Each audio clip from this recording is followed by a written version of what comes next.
అందరికీ నమస్కారం అండి. జాతీయ బీసీ సంక్షేమ సంఘం రాష్ట్ర యోజన అధ్యక్షుడిగా ఈరోజు ఆంధ్రప్రదేశ్లో ఒక కొత్త రాష్ట్ర అధ్యక్షురాలు ఒక ఆమె వచ్చింది. ఆమె పేరే మర్సుపల్లి షర్మిల.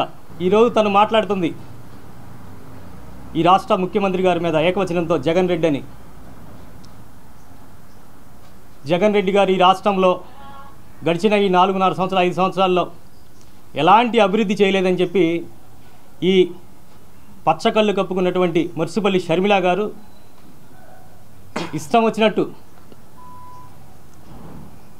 అభివృద్ధి అనేది తను చూడకుండా ఈ 5 సంవత్సరాల్లో తను తెలంగాణలో ఉండి మరి ఆంధ్రప్రదేశ్ రాజకీయం గురించి మాట్లాడుతున్న ఈ షర్మిల గారికి రాష్ట్ర యోజన అధ్యక్షుడిగా బీసీ యోజన అధ్యక్షుడిగా ఒక మాట చెప్పదలుచుకున్నాను. అమ్మా షర్మిల గారు, మీరు తెలంగాణలో ఒక రాజకీయ పార్టీ స్థాపించారు, వైఎస్ఆర్టీపీ అని. మరి ఆ రాజకీయ పార్టీని ఏం చేశారు మీరు? అక్కడ తెలంగాణలో ప్రత్యక్ష ఎన్నికలలో మీరు పాల్గొనకుండా మిమ్మల్ని నమ్ముకున్న లక్షలాది కార్యకర్తల్ని నట్టేట ముంచి వాళ్ళందరికీ రాజకీయ భవిష్యత్తు లేకుండా తెలంగాణలో కాంగ్రెస్ పంచన చేరి ఈరోజు ఆంధ్రప్రదేశ్ వచ్చావే, ఎవరి కోసం వచ్చావు? ఎవరి ప్రయోజనాల కోసం ఈరోజు నువ్వు ఆంధ్రప్రదేశ్లో కాంగ్రెస్ పార్టీ రాష్ట్ర అధ్యక్షురాలుగా ప్రమాణ స్వీకారం చేసావు?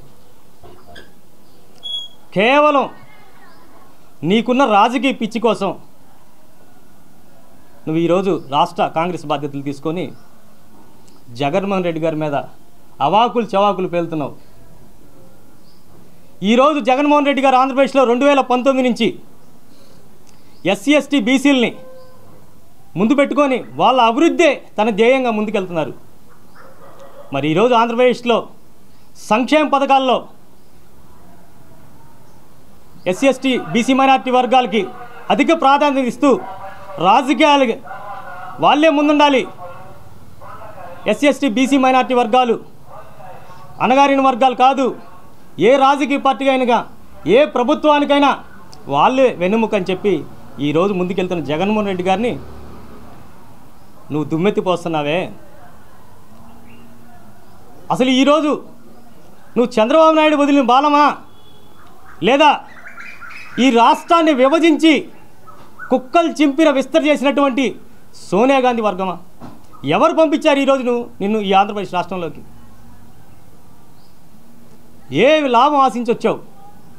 ఈరోజు రాష్ట్రంలో ఎస్సీ ఎస్టీ బీసీ మైనార్టీ వర్గాలు సంతోషంగా ఉన్నాం సంక్షేమ పథకాలతో. మరి మీరు మా ఎస్సీ ఎస్టీ బీసీ మైనార్టీ వర్గాల అభివృద్ధి అడ్డుకుంటున్నారా లేకపోతే చంద్రబాబు నాయుడు కోసం పనిచేయడానికి వచ్చారా అనేది మీరు తేల్చి చెప్పాలని చెప్పి ఈరోజు మీడియా ముందు మిమ్మల్ని ప్రశ్నిస్తున్నాం. ఈరోజు చంద్రబాబు నాయుడు అనుకూలంగా మీరు చంద్రబాబు నాయుడు చెప్పినట్టు మరి ప్యాకేజ్ తీసుకొని పనిచేస్తున్నారా చంద్రబాబు నాయుడు కోసం, చంద్రబాబు నాయుడు అనుకూలం కోసం, చంద్రబాబు నాయుడు ముఖ్యమంత్రి చేయడానికే మీరు కంకణం కట్టుకున్నారా? ఈరోజు రాష్ట్రంలో ఎస్సీ ఎస్టీ బీసీ మైనార్టీ వర్గాల కోసమే జగన్మోహన్ రెడ్డి గారు ప్రభుత్వ పాఠశాలని ప్రైవేటు పాఠశాలకు ధీటుగా అభివృద్ధి చేస్తూ ప్రభుత్వ పాఠశాలలో ఇంగ్లీష్ మీడియం తీసుకొచ్చారే, మరి మీ కంటికి కనిపించట్లేదా అని అడుగుతున్నాను నేను. ఈరోజు బడుగు బలహీన వర్గాల కోసం, పేదల కోసం జగన్మోహన్ రెడ్డి గారు 31 లక్షల ఇళ్ల పట్టాలు ఇచ్చారే, మీ చెవికి వినపడలేదా, మీ కంటికి కనపడట్లేదా అని అడుగుతున్నాను నేను. ఈరోజు ఆసరా పథకం తీసుకోండి, 26,000 కోట్ల రూపాయలు మహిళలకి డ్వాక్రా రూపులో మీకు రుణాలు ఇచ్చారే, మీకు కనిపిస్తుందా అని అడుగుతున్నా. మీరు ఈరోజు పచ్చరంగు కప్పుకున్నారా అని అడుగుతున్నా. చంద్రబాబు నాయుడు మిమ్మల్ని ట్రాప్లో పడేశాడు పూర్తిగా. ఇక మీకు రాజకీయం అనేది పతనం మొదలైందని చెప్పి